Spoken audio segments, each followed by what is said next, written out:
Ms. Vaughn has been terminated. And to the bullshit-ass nurse LaCrista Vaughn of Dallas Regional Medical Center, go play in traffic, bitch. Hello guys and welcome back. How are you guys doing? Thank you for tuning in. I really appreciate y'all.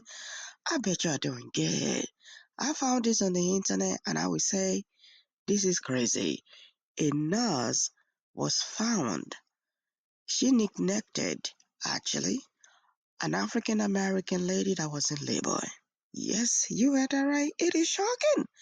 She actually neglected an African American lady that was in labor. And I don't know how this got to the internet. A lot of people are reacting to it. I am going to be playing you the reaction of the people. Credit to the creators, and please don't forget, this is just for us to learn one or two things. Let's respect ourselves while we are dropping our comment. Even though it is crazy, yes it is, but you know what?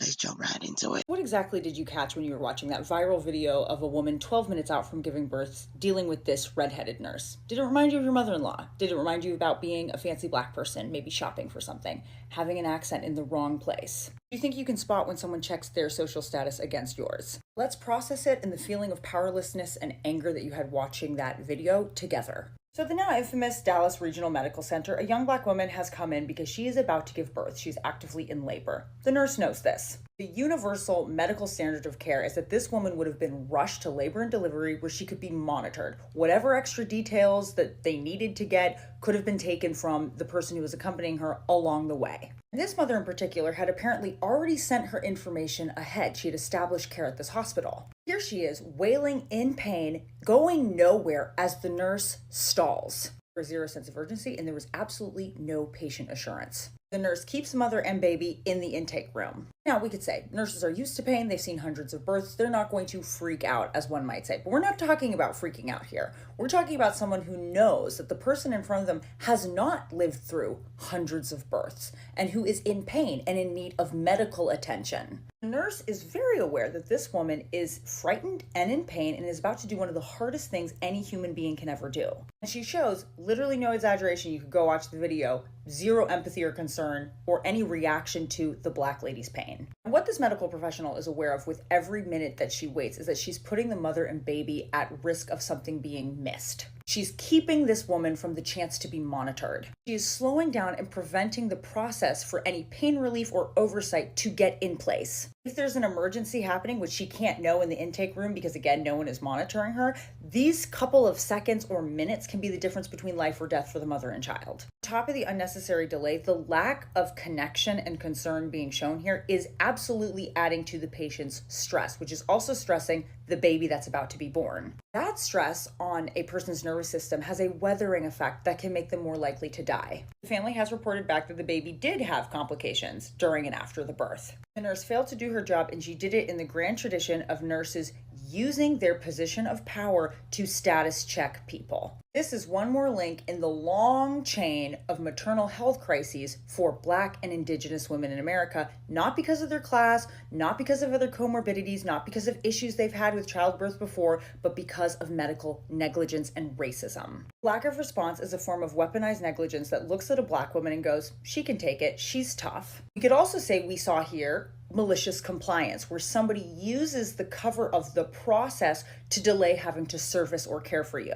They're policing you or punishing you for daring to even come here and ask for services and resources in the first place. People walk around with this idea of who they are and what their space looks like. And when you come into their space as a Black person or a fancy Black person or somebody who needs them to take care of them, there's a level of thinking that I'm too good to be taking care of this person. I am too good in this situation, this store, this shoe, this bag, whatever it is. It's too good for the people who are asking for these services. So I'm going to make it expensive for them to be here. So they use their jobs to covertly assert dominance. They argue, you can't buy this item at the listed price, you must be wrong. They move slowly and they intentionally do not give you the same customer service that they would give everybody else, or in this case, bedside manner. Well, maybe people are having a bad day or they're bad at their job. Here's how most people operate in a society. They are walking around with an internal story of who they are and who other people are. They also have a social hierarchy in their mind. We humans rely on a lot of visual shorthand to fill in ideas about what we're seeing in front of us or who we're seeing in front of us. Our internal hierarchy, that is developed over time by our culture, the people who raised us,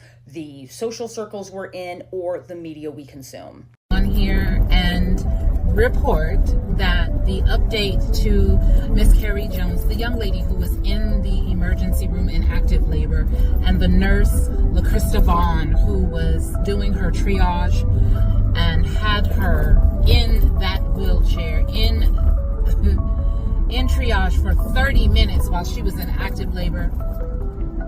Miss Vaughn has been terminated. So to all of you who called and made your complaints known and voiced your concern for this young lady, as well as anyone else who has been put in that position, thank you. And understand that your voice matters. As a nurse, I am beyond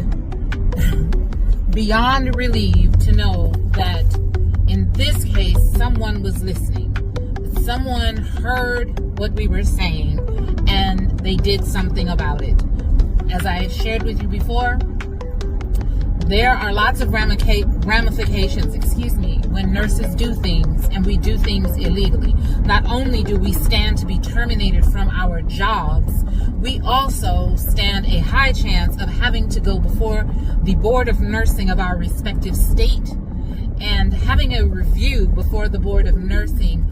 Not only can that lead to, in addition to your termination, you can also have your license suspended. You may be required to do additional training until you meet so set expectations of the board of nursing, or you can even have your license revoked. So, Ms. Vaughn's issues have just begun. Termination from her place of employment is just the beginning. And that's not to say that she may not stand civil and punitive damages for what she has done that created the post-delivery issues for her newborn son.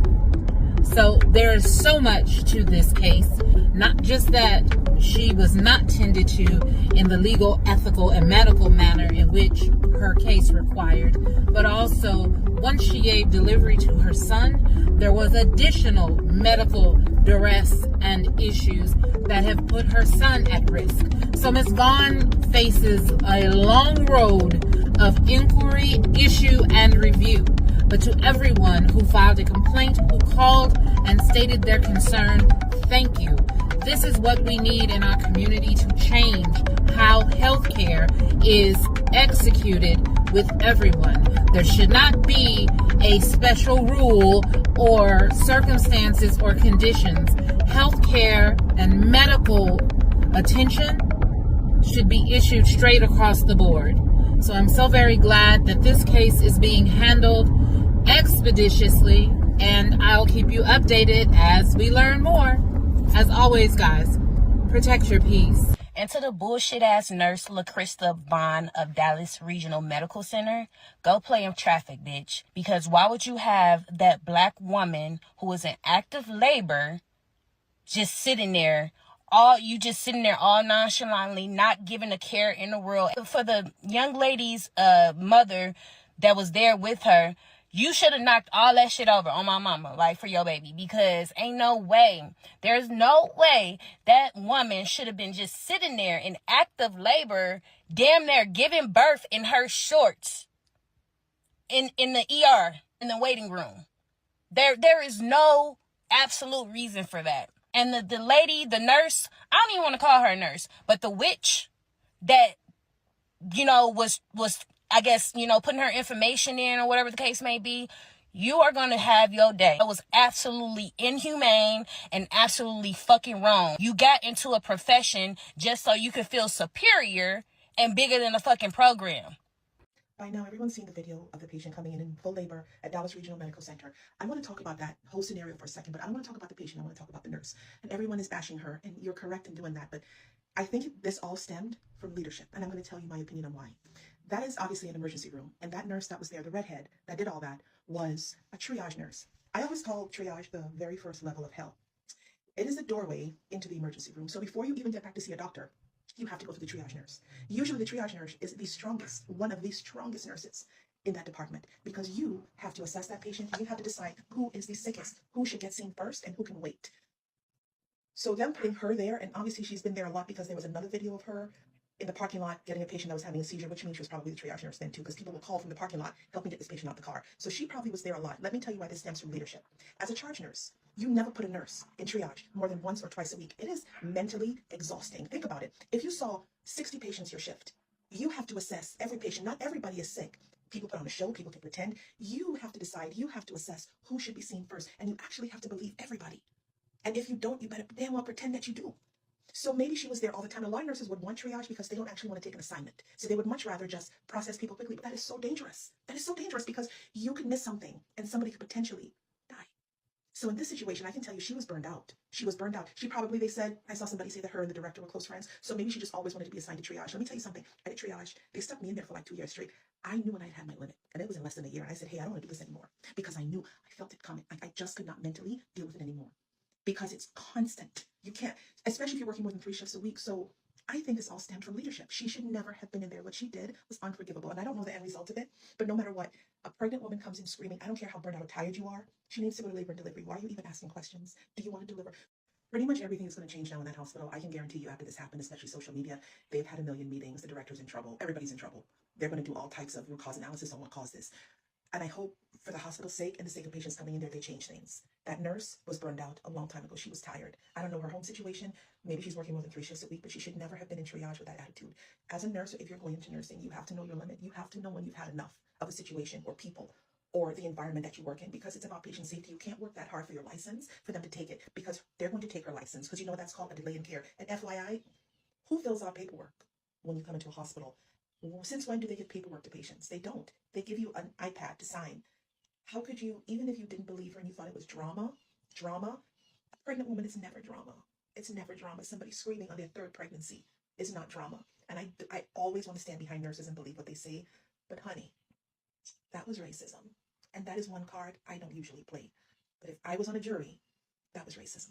I'm pretty sure everybody has seen the video of the Black woman who's in active labor and she's being ignored. And I'm just going to say this. As someone who's worked in the emergency room for years and has worked at numerous hospitals, I can confidently tell you that that is not protocol. When patients come in and they're in active labor, our main priority is getting you to labor and delivery, because we are not trying to deliver babies unnecessarily in the ER. We want to get you to where the nurses are specialized in labor and delivery and where there are resources to make sure that you deliver safely. So to watch that woman be in active labor and be asked questions about who her doctor is, when is her due date, to be ignored, to look at a nurse that won't even look at her, I think it was completely disheartening. And this is a clear case of medical racism. And when we are taught that Black women are 3 times more likely to die during birth than our white counterparts, this is why, because of these types of biases. This is exactly why Black women have the highest mortality rate in the country, because we are not believed, because we are not prioritized, because we are dismissed. As a Black nurse, this hurt me 10 times more, because this is why I am in healthcare, because I want to protect people that look like me from going through situations like this. This is why representation matters. Above all else, I am extremely happy that the patient and her baby are alive and they are being monitored closely. But this is why when my counterparts at work tend to say, oh, I don't see color when I'm taking care of patients, I just take care of everybody the same, I always correct them and I say, no, you should see color. You should see color. The statistics show that you should see color. People tend to not care. And this is a clear case of why I am in healthcare. History is not just about events that took place, but the cultural memory that developed around them, the meaning and significance we have given to the things that have happened, and the norms we have normalized. You could thank Harriet Washington and her brilliant team for coming up with a comprehensive medical history of America. It's called Medical Apartheid. It explains how a place like the Dallas Regional Medical Center can hire someone like that and think that they don't have a problem. What we learn is that the entire birth and foundation for medical gynecology in America is through and because of enslaved Black female bodies. So many of the quick advancements in gynecology happened because you didn't need to ask for consent on women that you purchased and enslaved. You don't have to waste money on anesthesia or finding new people to keep testing this on, because you can just keep testing on the same people you own. It wasn't just Black women. It was a way to continue to make money off of enslaved people who could no longer be squeezed for profit. So if you had someone who'd been injured because of your abusive work tactics, you could sell them for experimentation. This was normal.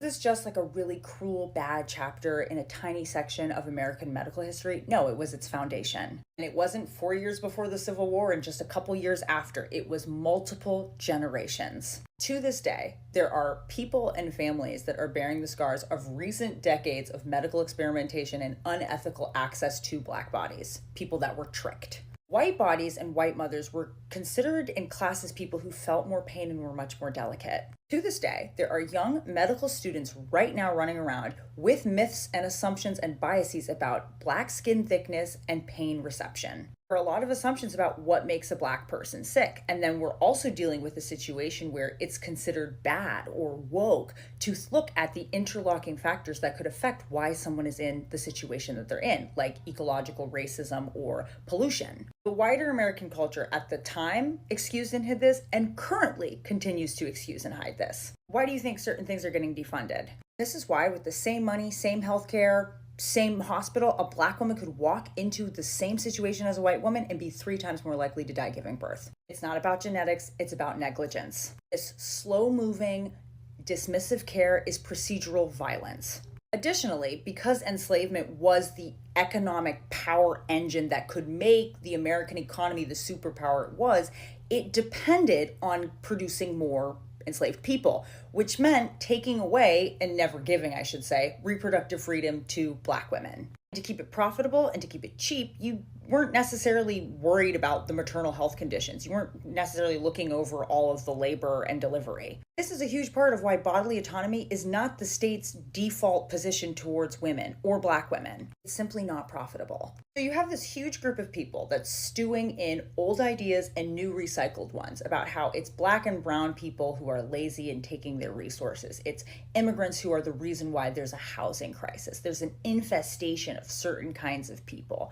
Do you think that when those women walk in to give birth, that people are going to necessarily treat them with respect and dignity? Tough and aggressive people who have too many kids, they're not going to get top care. Racism, long after it's used to be a social technology that produces a certain caste system, it becomes an internal form of narcissism, a way to stroke your ego. This white nurse was not going to be seen rushing to take care of a Black lady. Did that Black baby matter with the way she was acting? No. Did that lady's pain matter? Also no. She used, as many people have, her standing to check the other person. It was cruel, it was deliberate, and it was calculated. We tend to think that racist action, sexist action, people who are not welcoming you into their family, that they will announce it, that they will put on a hood, that they will say, I am saying a racist or mean thing, or you are less than me. We tend to think that unless they fully admit right there that I am doing this because I'm racist, that maybe it isn't. But it's not politically or socially expedient to telegraph status in a way that you could get caught.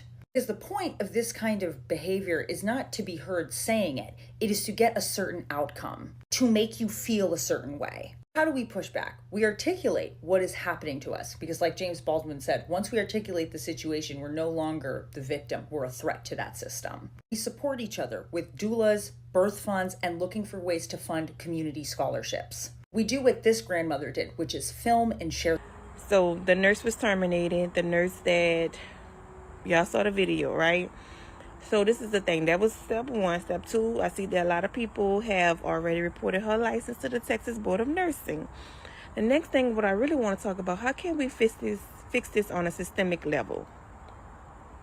It's going to have to start with, first of all, if you are racist and if you hold biases, we all have biases, right? But if you are racist, you should not be working for the public at all. Find something else where you don't have to deal with people, because you're going to come into a person of color. You're going to come into a person with different background, different cultures than you. And if you don't even have the decency to have respect for other people, other cultures, then you need to be working in the public. You definitely need to be working in healthcare, periods. So what I'm proposing is that on the curriculum level, when you're going through these nursing programs and residency program and any type of program, there needs to be a lesson on healthcare disparities. Present cases, a case like this with the black woman in active labor. Okay, you need to talk about cultures, different cultures, how to respect one another. That needs to be done on the curriculum level first, and then when you are hired, it needs to, you know how you do all those modules. If you're a nurse, you know what I'm talking about. You do all those yearly modules. That needs to be a part of your modules. Checking your biases, checking cultural respect, whatever they want to call it. That's what I propose, something like that. But definitely, if you're a racist, you do not need to be working in health care at all. I'm gonna say I agree with this lady right here, this last creator. Credit to the creators for giving us this opportunity to add our comment. Go down there in the comment section, add your comment. I am gonna say I agree with her. If you cannot genuinely take care of the people, do not be a nurse. You cannot pick and choose who you wanna take care of when you are a nurse. You cannot pick and choose. It is not possible. That's why you swore an oath to take care of the people. That's why you went to school. You were taught that you were gonna see different kind of people, and you gotta be ready to take care of them. You know, and we're gonna say thank goodness this African American lady that was in labor, she's alive. Her kid is alive. They are both alive. But just imagine. I was shocked when I saw this. I'm trying to like, okay, maybe she was tired. I mean, the nurse. But as a nurse, if you are tired, our nurse in the building, we appreciate what you guys are doing. But when you're tired, take a break. Take a break. Even though the pressure is too much, do not go to work. Do not go to work and mess up a day that's going to mess up years of your work experience, years of your service. You know, a lot of people are coming out like, yo, she is not tired. She did this on purpose. You know, maybe she did it on purpose. But I am just using this opportunity to talk to our nurses. We appreciate y'all. We know sometimes this can be too much, but when you know you are tired, please take a break. Don't go to work, because when you go to work, we just need you 100%. And even if you're at work, you think the pressure is too much, tell your supervisor, go out and take a fresh air and come back and be ready to provide the service. You know, I feel so sorry for this nurse that she lost her license, but she should not have done that. She should not have done that. What do you guys think? Let's continue the conversation down there in the comment section. As usual, please let's respect ourselves while we drop a comment. To all my return subscribers, appreciate you. And if you haven't subscribed, what are you waiting for? Because right here, you are gonna get your daily gist. Bye for now.